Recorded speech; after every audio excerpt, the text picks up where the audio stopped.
Yes, I love this land. It takes my breath away.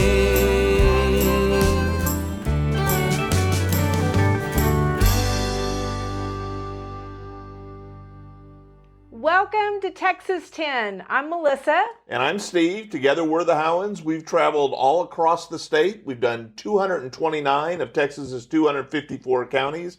We're quickly marking them off. And we're ready for more. Today I think we go east, and I think we go to Jefferson, Texas. Jefferson, Texas. One of the main, I would say, romantic getaway places in Texas.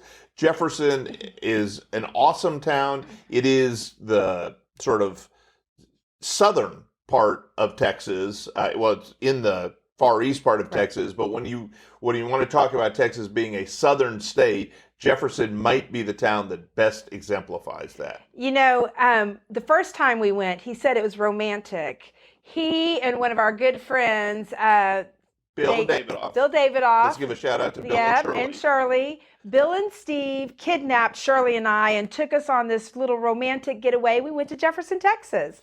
And then when we started doing this trip, we said, well, obviously, we have to go back to Jefferson. Mm-hmm. It's a beautiful town.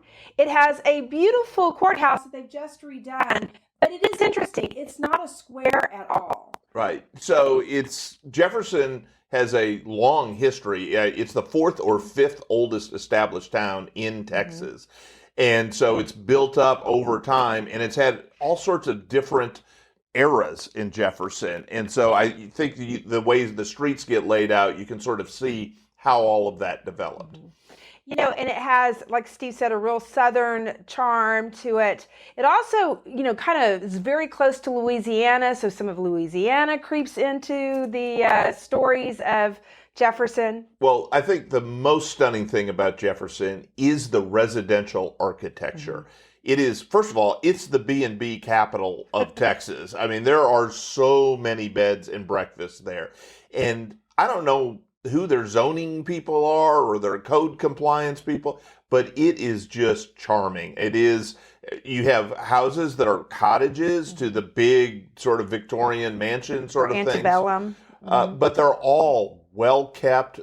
Obviously, you get a lot of rain there, and so it's lush. And it is just, one of the favorite things we did there was just walk the neighborhood in the morning, and there is just one gorgeous home after another. Really is. We actually stayed in the Excelsior Hotel, right, which we stayed in the Lady Bird Suite. Yes, we stayed in the same room that Lady Bird Johnson stayed in. She's from a small town not far from Jefferson, and she even left a beautiful little clock as a gift to the hotel when she was there. And that's fun and interesting, but the most interesting thing about that hotel is there is folklore that it is haunted. Well, so Jefferson's big on haunting. One of the things we didn't get to do next time we go back to Jefferson is to take a ghost tour there, because there's stuff going on. To the point, this is what Melissa was alluding to, when Steve Spielberg was scouting locations for the Sugar Land Express, he stayed at the Excelsior Hotel.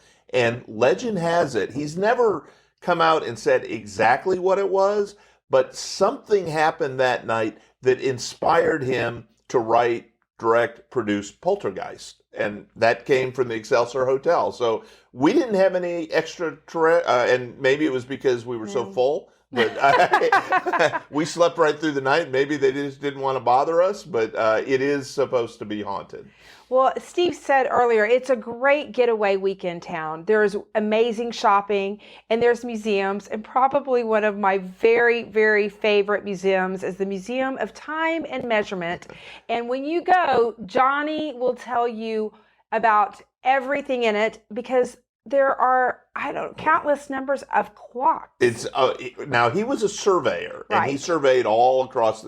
One of the things that I appreciated about Johnny is he had a picture of Mount Rushmore, and I believe 3 of the 4 presidents on Mount Rushmore were also surveyors. Right. And so he was very proud of that. But he had all sorts of things that dealt with time and measurement. The clocks, obviously, for the time, but he had the measurement stuff. He had old Victrolas, and just a delightful tour giver, and just a really great little museum. But that's not the only museum in town. No, there are quite a few. Well, so the next one was the Gone with the Wind Museum. And if you are a Gone with the Wind fan, it's everything you want and more. It's in this woman's home, and she was the quintessential Gone with the Wind fan, and she can tell you everything about the movie. There are costumes, there's books. It was really very set cool. Pieces, but most of all, it's her description of the movie and how much it meant, and that sort of reinforces the southern aspect of Jefferson. Right. The County History Museum itself, which is a true history museum, was great also. I remember an exhibit about an African-American doctor that was one of the first to practice as an African-American, and how he had to serve that community. That stuff is always a reminder of the world that we lived in and unfortunately still live in. But you see individual triumphs like that, and it makes you feel good, and it makes you feel good that they're recognized. And Jefferson has got a great history. Well, when you're there, there's just a sense of, it's a bustling town even now. And you have the sense that it was supposed to be something even greater than it is now. And at one time it was. Well, it was. And so the Caddo Lake is the major water source close to there. It's fed by the Red River. In fact, we'll learn more in another episode, but it is the only natural lake in Texas. It's a great lake. It's beautiful. So all the way into Louisiana, and I'm gonna try this. I think it's Natchitoches, Louisiana. That's how the Cajuns supposedly say it. Don't shoot me if you're a Cajun. But about there to Jefferson was controlled by the Caddo Indian tribe, and they said there was what they called the Red River Raft. And it was a huge natural dam, and it drove up the water levels in the Caddo Lake and in the Red River, and it made the water navigable all the way to St. Louis and points north. And so Jefferson was a huge riverboat town. It was the biggest port in Texas in the mid 1800s. By 1873, though, we had invented nitroglycerin. And they wanted to remove and let the Red River flow naturally, so they blew up the Red River Raft, and they were finally successful at doing that. The lake level, the river level dropped, and the river boats couldn't navigate anymore. And so the town was cut in half almost overnight.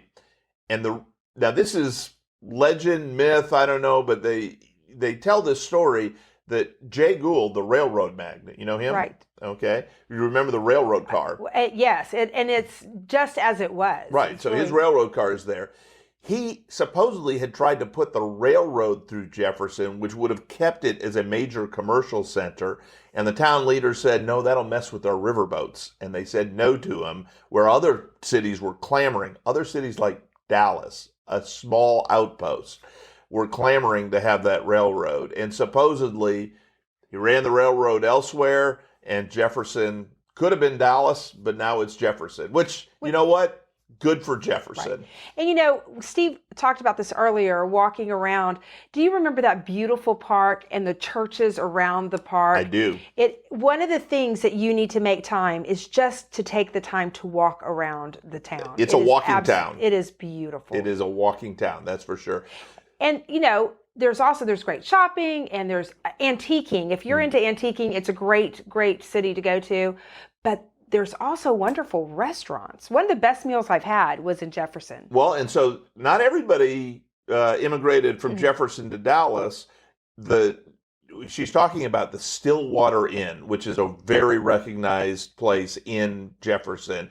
And that chef came from Dallas and has opened it, and it's just a tremendous restaurant. I mean, it's I don't know if it's going to be a Michelin 3-star or whatever, but you'll leave satisfied. That's all I'll say. We're going to say for Texas 10, it's a 5-star restaurant. Right. And so You can learn a lot more about Jefferson, the county seat of Marion County. I didn't say that. If you go to texas10.com, which is our website, or if you look on it and us at social media, we're on Facebook at Texas10, that's spelled out, or all the other social media channels, you'll find us at Texas10 Podcast. So like us, subscribe to us, do all the social media things. But most of all, just keep watching and sharing Texas 10, and we'll be back to tell you more about Texas places, people, and events. Thanks for joining us. Bye. And I love this land. It takes my breath away. From the Palo Duro to the Gulf Coast plain. From the heart of the hill country to the piney wood shade. I love this land. It takes my breath away.